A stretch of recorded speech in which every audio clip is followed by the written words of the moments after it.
So, Caleb, thank you so much for sticking around and talking with me. I have a couple more questions that are, I think, a little bit more advanced than what we were Okay. talking about in the main show. Sure. I think the big question that a lot of people want to know when they get into two-way radio is, how can I get the best signal out of my device? Is it power, or is it the antenna? Is it my location? What's the magic? Tell me the answer that is always going to work right now, Caleb, that I can hold you 100% accountable for. Well, there's two. Um, and there would have only been one if you hadn't said location. So let me start with Okay. number one. Let me start with number one of number one. Um, and because I know you're talking about, everybody wants to know about these. Mhm. How can I make this work better? Well, you make this work better with an antenna. Now, Mhm. yours doesn't have to tie up in a knot. This one does. This actually you have to be careful, but it's Oh, yeah. excuse me. It's a Mhm. heck of an antenna. It's made by a U.S. Navy veteran in California named Derek. He's an awesome dude. You Yes, he tie it up is. and it still works great. You have these, by the way. Yes, I have one right here. Yeah, they're hard to Yep. beat, man. They really are. They're Yeah. so worth the money. And you don't have to buy Derek's antenna, but the thing is, uh, and it's not just walkie talkies. It's not just handy talkies. It's radio. Mhm. Radio in general is you will make or break a system of any size, any sort with the antenna. Period. Now, Mhm. if you happen to be on the International Space Station with one of the little cheapy Mhm. walkie talkies with just this stubby that's, basically wire wrapped together, Mhm. you can talk back to Earth with this because you're how many hundreds of miles above and you're Yeah. looking like a godlike view. So elevation will make a great deal of difference. You can put a terrible antenna on elevation and you can increase that. You can stand without elevation with a great antenna and you're going to increase that. So it's kind of a split answer, but the easiest answer is the antenna. Every time your antenna is going to make the difference. Yeah. Yeah, and by the way, the antenna that we were talking about, if you're not watching this on YouTube, is the ZBM2 foul weather whip, and if you just Google that, you will find it. Phenomenal antenna. I got one from him. And was just super impressed. It was like, um, I just doubled the send and receive from every radio that I put it on. I was just Yeah, amazed at how well this thing works. yeah, they're built rock solid, and they really do perform well. Very cool. So, you talked about antennas being a really good solution. So, if I live in an area that has like an HOA that may not want me to put up a, 70-foot tower in my backyard because it'll bring property values down, what is it that I can do to get a good signal out of my suburban home? Well, there's a lot of different answers, and it really comes down to what are you willing to invest and how sneaky are you? Okay. Well, in addition to that, it's going to really depend on what frequencies are you trying to use. So if you're Hmm. using like a GMRS frequency, a UHF 440 megahertz, you can cheat an HOA with that pretty easy. Those antennas are really Hmm. short, very compact. You can set them up on the back porch. Your neighbors aren't going to see it over the fence, right? A lot of times you'll see people, maybe if they're in an apartment complex and have a balcony, they'll take a roll up style J pole antenna if they're ham radio or whatever, and disguise it with some fake flowers or like a fake vine. They go to maybe not Marshall's. Right. What is it? Joann's or Hmm. Michael's or maybe Hobby Lobby if you're in the deep South, and you can get these flowers like you'd put on your grandma's grave, and some of them are longer like a vine, and they'll intertwine these roll up antennas with this vine looking thing, so your neighbors are they don't know, and you just hang it up at the top of your balcony there and you've got a talking antenna. I mean, there's ways that a lot of times you'll hear guys talk about connecting their HF radios, which is high frequency, which is low, lower megahertz. But um, people use lawn chairs and gutters on buildings, maybe I've a seen guy the gutter wire thing. Yeah. yeah. So I Uh-huh. mean, a lot of different ways you can do it, but typically, it's going to depend on the frequency you want to use. There's people who will take a wire antenna for VHF or UHF and drop it down from the top of their septic tank vent lines, and then Mhm. drill a hole inside, in the attic to pull the wire into their house, and now they have an antenna that's pretty much elevated, And it's hidden for sure, because who's going to be Hmm. looking in from the top? So Right. maybe a really nosy neighbor that's using a drone over your home or something. But Right. flagpoles, they make flagpole antennas. I know a friend of mine who lives up in the Midwest in a HOA, but a very devoted ham radio operator, and he had a like a 6 foot, 8 foot wooden fence around his property, and he Hmm. took a wire and attached it just down from the top of that antenna. I'm sorry, that fence line all the way around Hmm. his property, and created a loop antenna, or semi loop, Wow. Hmm. long end fed. And the guy, we could talk all the time, and he talked all over the country. Uh, it was more limited than, say, a dude with a 130-foot tower in his Hmm. backyard. But the crazy thing about radio is it's going to shock you a lot of times what you can do, especially Hmm. with the distance that you can travel with the lower frequencies. So if you're talking maybe neighborhood comms, or maybe around your hometown and you're a GMRS user, um, I would really look at like a roll up antenna. And you can hang. Let me just say this: when I got started in amateur radio, 5 kids, little kids, one income, 2010, 2008 wrecked our finances, and we were forced to move. Now we love it where we are, but we were shoved out here due to circumstances. And the cheapest ham radio you could buy at that time was $120, and Hmm. it could have been $1,000 at that point. It took a long time to save that 120, and so it worked. But I lived so far away, even from the towers, it made it hard to connect to the repeaters. So I bought a roll up antenna for $30, $40, whatever it was, and I put a cup hook, like a little brass cup hook, on the Hmm. eave of my house, and I could go outside, right outside the back door, and reach up there and put it in the cup hook. And I had a little more elevation, and it had a little more gain than the walkie talkie rubber duck, and that became my base station. So there's a lot of ways you can cheat this stuff legally. Um, Hmm. I've even told folks, if you're wanting a solution as an emergency backup, go to Home Depot, buy you a 10-foot section of top rail for not picket fences, chain link fences. It's called Hmm. top rail. It's about 10 or 15 feet long, and have it there at your house. Put your little antenna on the top of it, and just build it so that you can tilt it up against the back of your house, use your radio, and tilt it back down. Your neighbors are not, it's an emergency. So a Right. lot of ways to skin that cat, I guess you could say. But yeah, you can flagpole it. A jungle antenna is another great option, especially because they don't have to have a lot of height above ground, and Hmm. they're easy to make with just what you probably have laying around in the yard too. Okay, so I'm not familiar with the jungle antenna. Tell Mhm. me what that is. It's kind of like a oh man, well, it looks like a triangle. Okay, so Hmm. you have an elevated center point, and off the center point, you might consider it like ground radials or radials coming off of that center point that Okay. goes down Yes. to a Okay. small loop. So Hmm.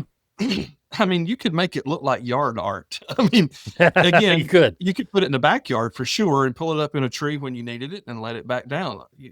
Paracord rope is cheap, and you just Hmm. throw it over the line and pull it up and do your talking and set it back down. So you want to make sure you move it when you start cutting grass with the lawnmower, but Hmm. it's called a jungle antenna. They can be made for virtually every frequency out there, and they may be the good answers for some of the lower frequencies. May not work so great on higher frequencies, but again, you can build these things. And a lot of times people say, "I don't want to build anything. I just want to buy something." Well, buy a roll up Hmm. J pole antenna. I Hmm. sell them. They're 40 something bucks, and I mean it's just an easy. You plug it into the top of your handy talkie, and you just effectively increase the performance 10 times. Very cool. So, okay, so you talked about having like a little handheld here. Mhm. Tell us the difference between like a handheld radio here and a Mhm. mobile unit, and when is the best time to use each of those? So, when is the best time to use a handy talkie? Only when you have to. Um, and so I'm an amateur radio operator, right? So, Mhm. I have way too many radios, and I have radios that talk all over the frequencies and all over the world. Uh, that said, I've lost count, but I have multiple dozens of handheld radios, and it's embarrassing to say that because none of them, I save two, none of them ever get used. And, Mhm. and it's not even like I'm saving them for my neighbors. It's just like, oh, it's $20. Yeah. I'm buying another one. It's an addiction. It really is. And if it's all you have, it's better than nothing. Okay. Mhm. So I've been involved in the fire service since 92. I'm still involved in the fire service, though not at the same level. I'm an appointed commissioner for our local rural department, but I'll still go on calls because during the day we have very minimal people Mm. available. So Right. I can go run a truck. I can drive a truck. I can do CPR, whatever. And I have a radio that does a lot of different things, ham radio, GMRS. This is gray stuff, by the way, but it also does fire and rescue, all these frequencies. It's a powerful radio. I just showed it a few minutes ago with Derek's antenna, the ZBM2 whip. It'll talk everywhere. So yeah, it works great. But if I'm further out or down in a hole, because we have those around here out in the country, Mhm. a 50-watt mobile radio with an antenna mounted to my vehicle will outperform it 100 times. I mean, Mhm. it's remarkable the difference that a high power radio combined, we're going back to your very first question, combined with a good antenna, one that's mounted to your car, that's using the reflectivity of your car or truck's body, talking will so vastly improve. It's really kind of hard to quantify. So, a lot of the GMRS guys and the FRS people and the MERS people, they're just walkie, and they'll buy like 40 walkie talkies and post their pictures on Instagram. Look at my rainbow of wall of, walkie talkies. And I'm like, dude, if you'd have just bought two of those and spent the rest on a nice BTEC 50-watt radio, you could put it in your car. Then you could get home, put it in your house as a base station, buy some nice antennas, and it would so much improve the usability of what you've got. So, um, everyone is going to buy a handy talkie first. They're going to buy a walkie talkie to start Mhm. with. You can't Mhm. convince them not to because they're so cheap and everybody has them. But then a lot of times you'll see them get disgusted. They're like, this thing doesn't work. I can't talk to anybody. It does, the signal's no good. So they'll buy another one thinking it's the radio when actuality it's the antenna and the power Mhm. output and receive capabilities. So, I mean, just think like, you've got a, an old school Nokia telephone from the 1900s.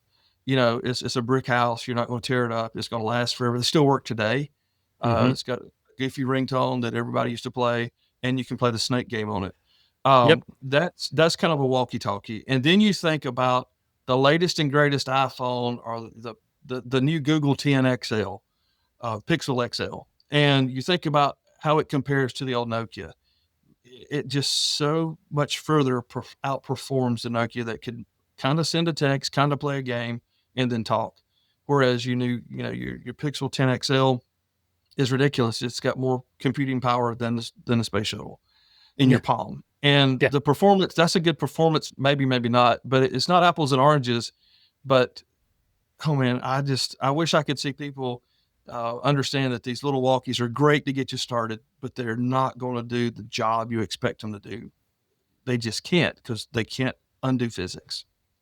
And what a lot of people I think don't understand about the mobile radios is like you can mount it in your car. They're small. It's not like Yeah. this big, like turntable from like the 1980s or anything. It's small. It's like, I don't know, the size of mine would almost fit in the palm of my hand here, Yeah. and so it's real easy to move. You could just unscrew it from the back, take it into your house, and then decide that your addiction needs to grow and you get another one, and then that one could just permanently stay in the car, Yeah. and then you get another one for, upstairs and downstairs, and you're off to the races at that point. It happens that way. And, once you get a hold, it's like one of those things. It's like when you find a really good burger place or when you find the place that makes the milkshake like you like it.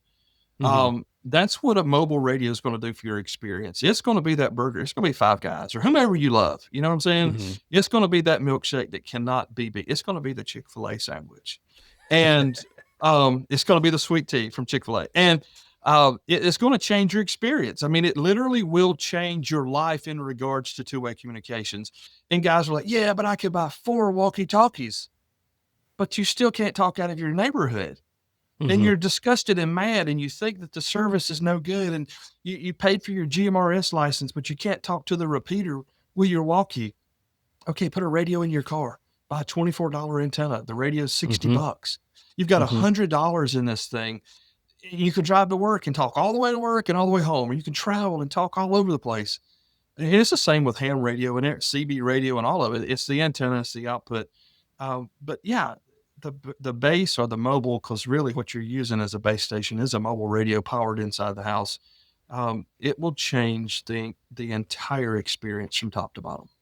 So my last question here for you is, the FCC was recently taking feedback from citizens on like what needs to change, and of course the FCC hey, they handle tons of stuff. So was there anything interesting that came from that feedback for the two-way radio community? Is there anything that either is going to change or has changed that we need to be aware of? Well, nothing's changed. The There we government go. likes to do a lot of posture, but I will tell you Yeah. this. So, one of probably the most interesting things that was presented to it, and it's not the first time they've ever had it presented to them, was that there's a guy who presented a proposition to them where you took some of the MERS type frequencies, so the VHF frequencies, and you took some of the lower band, deeper frequencies, and you opened them up to the GMRS users. So Hmm. the idea here is you broaden the GMRS capabilities. So instead of having an FRS radio and a GMRS radio and a CB radio and a MURS radio, maybe, and they've already created these things. They're just not legal to use in the States, so they just don't do it. But back in the day, uh, BTEC made this amazing radio that would do all these different things, but they couldn't get it to pass certification because they have to have certain things. And that's not the time today. Today's not the time for that conversation. It's a great radio, and I'm really kind of jelly it didn't work. But the deal is nothing's changed. Everything's up in the air. The easiest way to get in is the FRS. Maybe the smarter way to get in is to pay the $35 and get your GMRS license. Your whole family can use it. You're going to get a lot more capabilities. Do a base or a mobile radio. If that doesn't fix your itch there, check out ham radio. I mean, my kids have their license. My wife, a hairdresser of 30 years, passed after studying 4 days. And I've got all this stuff on the prepcoms.com website, but it's all there and it's not hard. And, maybe you don't want to be a ham radio. It's not made for everybody. Maybe you just want to talk locally. GMRS is your answer. If there's something more, ham's the answer. Of course, there's satellite phones and all that, but, don't get hung up in the politics of it. As a ham radio guy, I'm not mad if somebody only has a GMRS license because I got mine about 10 years ago and paid $70 for it. So, Yeah. it's just Mhm. what it is. I have it so I can be legal before my kids had their license. So, it's not us versus them. It's a service. It's a multiple services that can work together. And you didn't ask this question, but I want to throw it in here real quick if I can, Mhm. because we mentioned this in the original show, but we didn't get there, and I want to toss it in. So there is a movement in the two-way radio uh, hobbies, whatever level, the FRS, GMRS, MERS, CB, whatever, where there's a thought pattern here that in case of an emergency, you tune your radio to channel 3, Mhm. and at the top of every hour, you call for help or you listen to see if someone else is calling for help. Maybe it's every 15 minutes, but whatever it is, it's called the Channel 3 Project. I can send you a link. You can put it in the show notes. I've heard of But that. Yeah. to me, it's like the best thing going that nobody knows about because it gives you an opportunity no matter what level you're on. Like if I'm listening to GMRS on 3 in an emergency, I'll hear you. And if you need somebody somewhere else, through the capabilities I have, I can call. Or maybe Mhm. I'm a him and you hear me on GMRS and you're able to call. So it's kind of a backup to a backup to a backup. It's the Channel 3 project. And it's not just, here in the Deep South, it's known across the nation. A lot of the prepper groups use it, and that's not good or bad. It's really good because you have more people paying attention to those frequencies in case of an emergency. But it works across all the bands, all the radios we've talked about. I looked at, they all work on the Channel 3 project. And if somebody's interested, just put that in the back of your mind, Channel 3. Yeah, very good. I like it, That's man. Well, yes, I, sir. I appreciate your time, and go ahead and give us a plug again for your website and your podcast and all that, so anybody who's Sure. listening to this can get a refresher. Yeah, so the easiest way to find us online is PrepComs, PrepComms. That's Instagram, YouTube. prepcoms.com, and you can find everything there. Very cool, man. I appreciate your time. Be good, buddy. Andy, I've enjoyed it. Thank you for having me. Have a great afternoon.